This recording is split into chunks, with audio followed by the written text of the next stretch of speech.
Ele mono tamana kiwando alguien si va. Tamana kiwando dejamos de preguntarnos por qué si fu.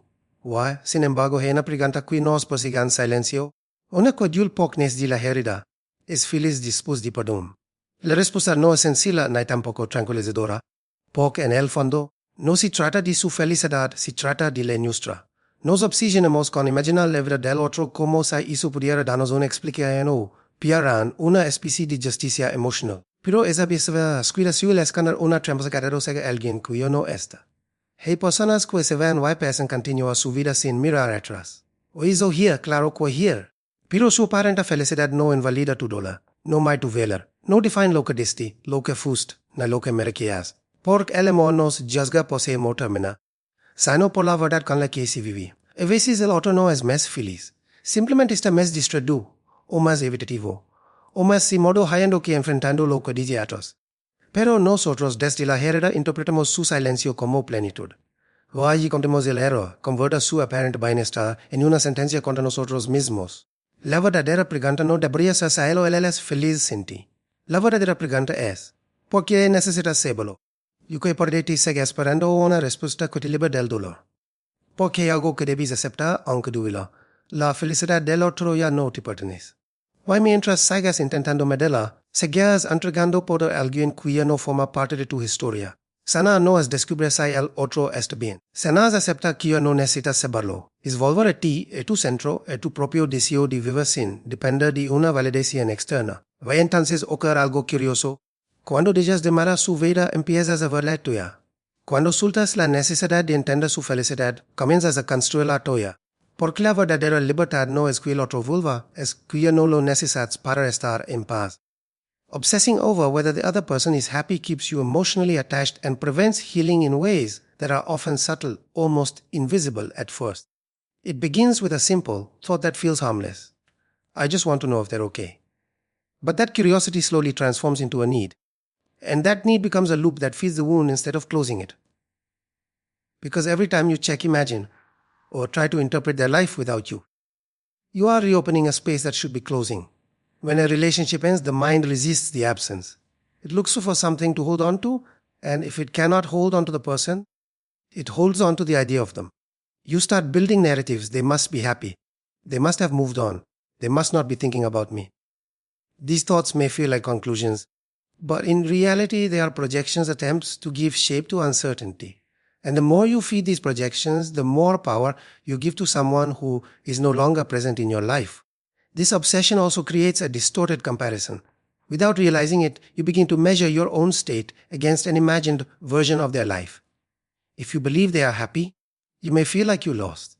If you believe they are struggling, you may feel a temporary sense of relief or even quiet satisfaction. But neither of these positions brings peace, because both keep you tied to them. You remain emotionally entangled, reacting to a life that no longer includes you. There is also an uncomfortable truth hidden in this behavior. The need to know their happiness often masks a deeper difficulty in facing your own emotional state. It is easier to look outward than inward. It is easier to imagine their life than to sit with your own loneliness, your own questions, your own unfinished emotions. But this avoidance delays healing, because what you avoid does not disappear, it lingers, shaping your thoughts in silence.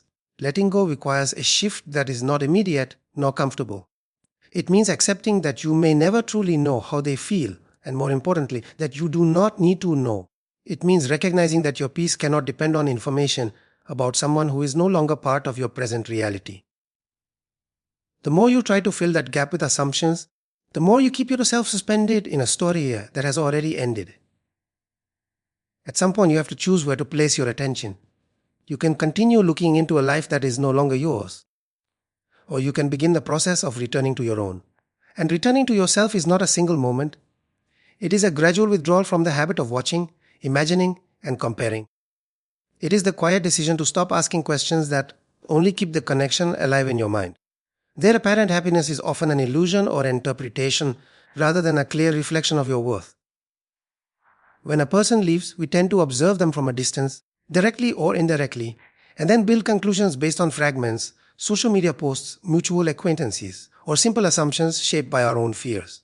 A smile in a photo, a new routine, or even their silence can easily be read as proof that they are doing well. But what you are really seeing is not their inner world. You are seeing a surface, and from that surface, you are constructing a story that feels like truth.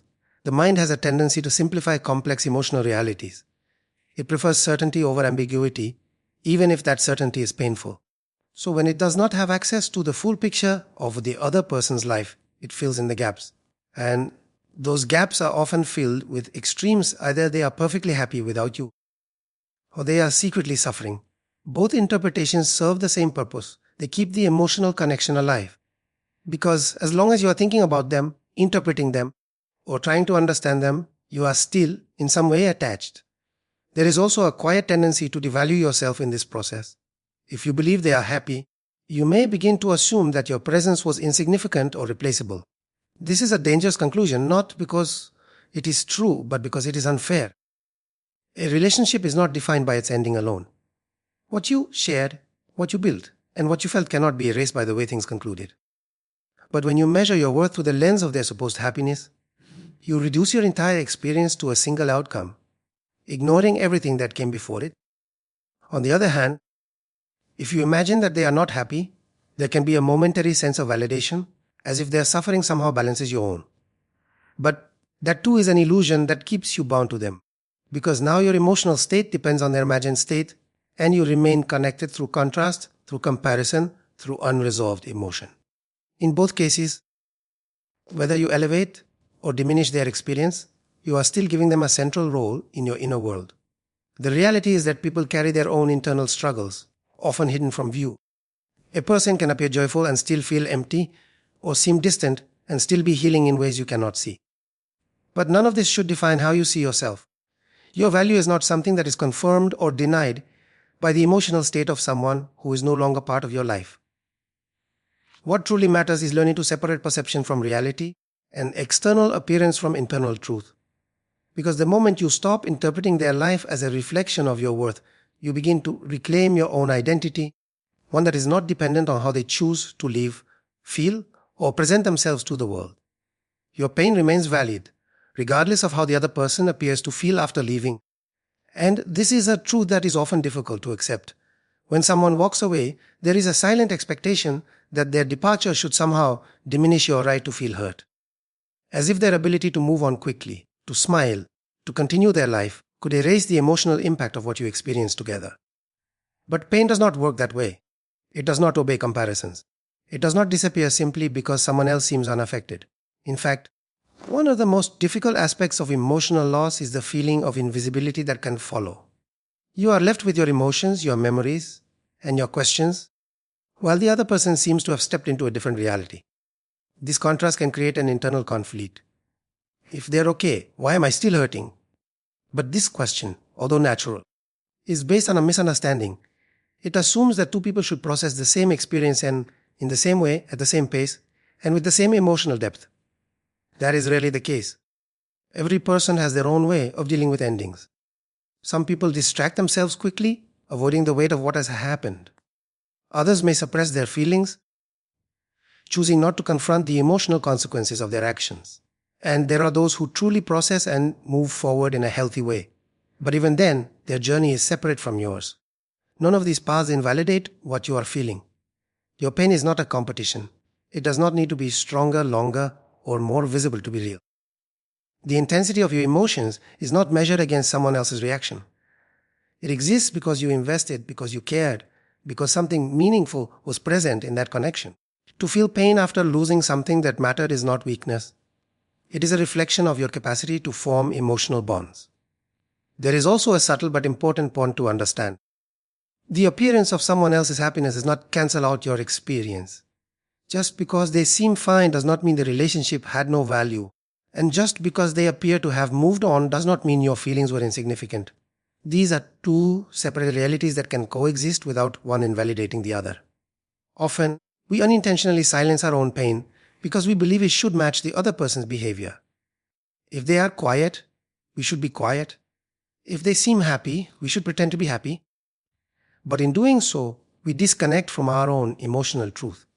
And when you disconnect from your emotions, healing becomes impossible because you cannot process what you refuse to acknowledge. Allowing yourself to feel, without comparison, without judgment, is an essential step in rebuilding your inner balance. Your pain does not need permission from their behavior. It does not need confirmation from their emotional state. It simply needs to be recognized, understood, and given space to exist without being questioned or minimized. The real question is not whether they are happy, but why you feel the need to know. This question is uncomfortable because it turns your attention inward toward a place many people try to avoid. It is easier to focus on the other person, to analyze their behavior, to imagine their life after the separation. But when that focus becomes persistent, it reveals something deeper, an unresolved emotional attachment that still holds influence over your present state. When a relationship ends, there is often a gap left behind, not just the absence of the person, but the absence of meaning, clarity, and emotional closure. The mind, in its effort to regain control, tries to fill that gap with answers. What are they doing now? How are they thinking about me? Did they move on easily? These questions may seem like they are about the other person, but in reality, they are attempts to soothe your own uncertainty. They are a way of trying to stabilize an emotional experience that feels unfinished. But the persistence of these questions can also point to something more personal, a difficulty in letting go of the role you had in that person's life. There is a part of you that still seeks recognition, validation, or even acknowledgement of what was shared. And when that acknowledgement does not come, the mind tries to compensate by looking for indirect signs that confirm whether you mattered, whether you were remembered, whether your absence had any impact. This is where the need to know becomes more than curiosity. It becomes a form of emotional dependence. Because as long as you are trying to access information about their life, you are still in some way emotionally engaged with it, and this engagement prevents you from fully turning toward yourself. It is important to understand that the need to know is not a flaw, but rather a signal. It signals that something within you has not yet found its place after the separation. Perhaps there are unanswered questions, unexpressed feelings, or simply the discomfort of silence where once there was connection. The mind struggles with that silence, and in response, it creates noise in the form of thoughts, scenarios, and assumptions. However, constantly seeking answers about the other person delays your own emotional resolution. It keeps you focused outward when the necessary work is inward. The more you look for clarity in their life, the more you postpone clarity in your own. And this creates a loop where the answer you seek is always just out of reach, because the question itself is not the real issue. What lies beneath the question is often a deeper emotional need. The need to feel valued, to feel seen, to feel that what you experienced had meaning. And while it is natural to desire these things, it is important to recognize that their absence from the other person does not erase your capacity to provide them for yourself. True healing begins when your focus shifts away from the other person and returns to your own life. But this shift is not as simple as it sounds. It is not a single decision, nor is it something that happens overnight. It is a gradual process of withdrawing your emotional attention from someone who is no longer part of your present and redirecting it toward your own thoughts, needs, and experiences. This redirection can feel uncomfortable at first because you are no longer occupying your mind with the familiar patterns of thinking about them, analyzing them, or remembering moments you shared. And in that space of absence, you are left alone with yourself. For many people, this is the most difficult stage of healing, not because of the other person, but because of what appears when the distraction fades. Thoughts that were previously suppressed begin to surface. Emotions that were postponed start to demand attention. And instead of focusing outward, you are faced with the responsibility of looking inward. This is where real change begins, but also where resistance is strongest. Focusing on your own life does not mean ignoring what happened or pretending that nothing matters. It means acknowledging your experience without allowing it to define your entire existence. It means understanding that your life is not on pause just because someone left. Time continues, opportunities remain, and your ability to grow has not been taken away. But as long as your attention is directed toward the other person, your own life remains secondary in your perception. Reclaiming your focus involves small but consistent actions.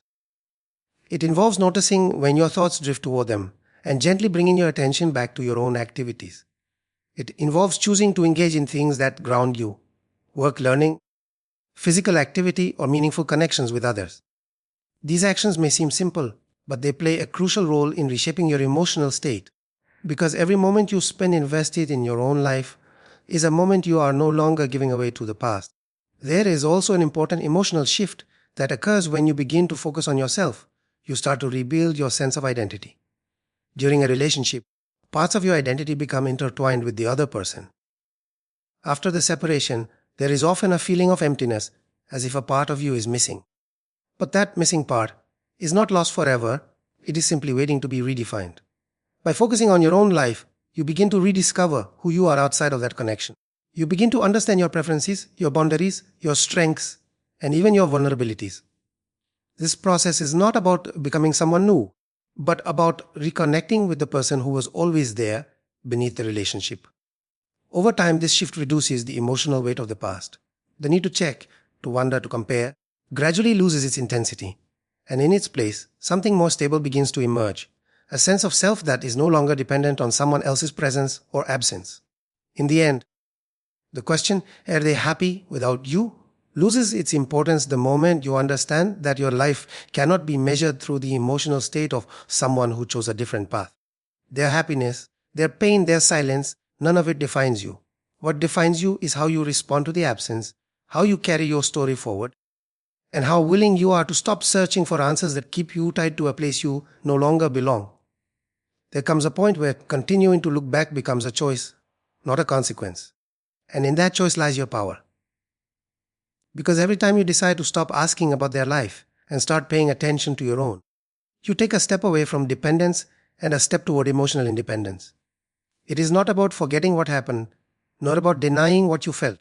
It is about accepting that what once was no longer is, and that your life still continues with or without their presence. Healing does not always feel like progress. Sometimes it feels like emptiness, like silence, like the absence of something that once filled your thoughts. But that space is not a loss, it is an opportunity to rebuild, to redefine, to reconnect with yourself in a way that is no longer influenced by someone else's decisions. And perhaps the most important truth is this: you do not need to know if they are happy to begin being happy yourself. Your peace does not depend on their story. It depends on the moment you decide to stop writing theirs in your mind and start writing your own again.